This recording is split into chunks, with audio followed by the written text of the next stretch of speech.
Today I'm making a mixed berry jam. In the pot I've got 4 cups of chopped strawberries, 2 cups of raspberries, and 2 cups of blueberries. We had the raspberries and blueberries left over in the freezer. I've got 10 cups of sugar in there and 2 tablespoons of butter. The butter helps cut down on the foaming. The recipe actually calls for 14 cups of sugar, but I found that you can cut back on the sugar and it's still plenty sweet.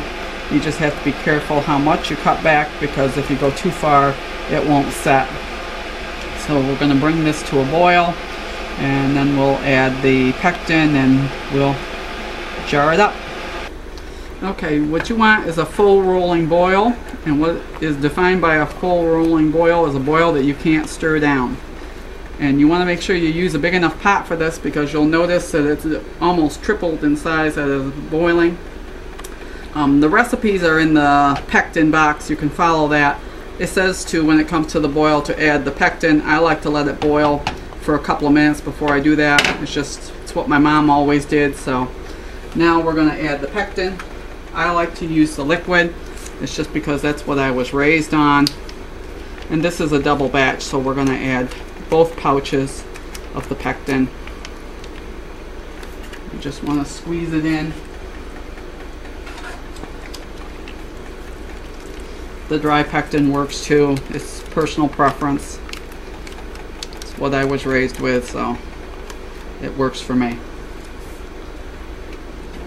You just want to stir that in real well, and you'll want to bring it back to a boil. And then it's got to boil for a minute once it's back to the full rolling boil. And then we'll just put it in the jars. Okay, we added the surdo. It's back to a boil. I let it boil for a minute, and now we're going to turn it off and we're just going to put it in the jars. They're all in the jars. Rings and lids are on, and they just got to be processed in the water bath. Maxie, just horrible. Such good boy.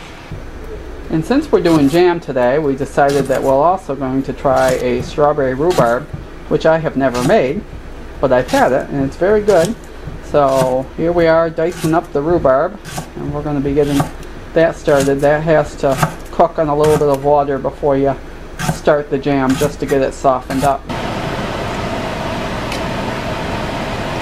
Okay, to do the strawberry rhubarb, we've got 3½ cups of diced up rhubarb and a cup of water. And what you want to do is bring this to a boil, turn it down to a simmer, and simmer it for a couple of minutes just to get it tender before we add it to the berries and start the jam.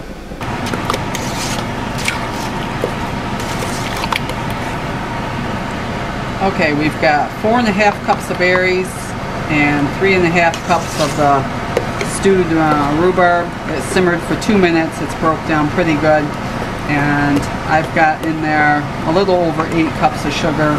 It calls for 13 cups for the double batch, but as I said, I usually cut back on the sugar. All these recipes are in the packets that come with the pectin, so you can adjust. You just can't cut back too far on the sugar or it won't set. And it's up to the full rolling boil, so we're going to add the surdo. And we're going to add the 2 pouches because it's a double batch.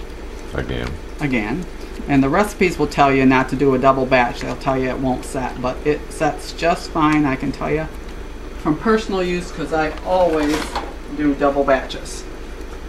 Now it's back to a boil after adding the surdo, the pectin, and you want to boil it for a minute, and then we'll put it in the jars and put it in the water bath.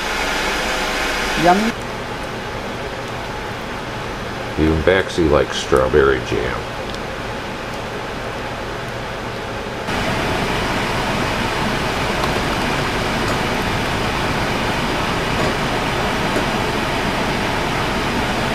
The easiest way, if you've got one, is to use a big measuring cup. That's the easiest way to fill these little jars.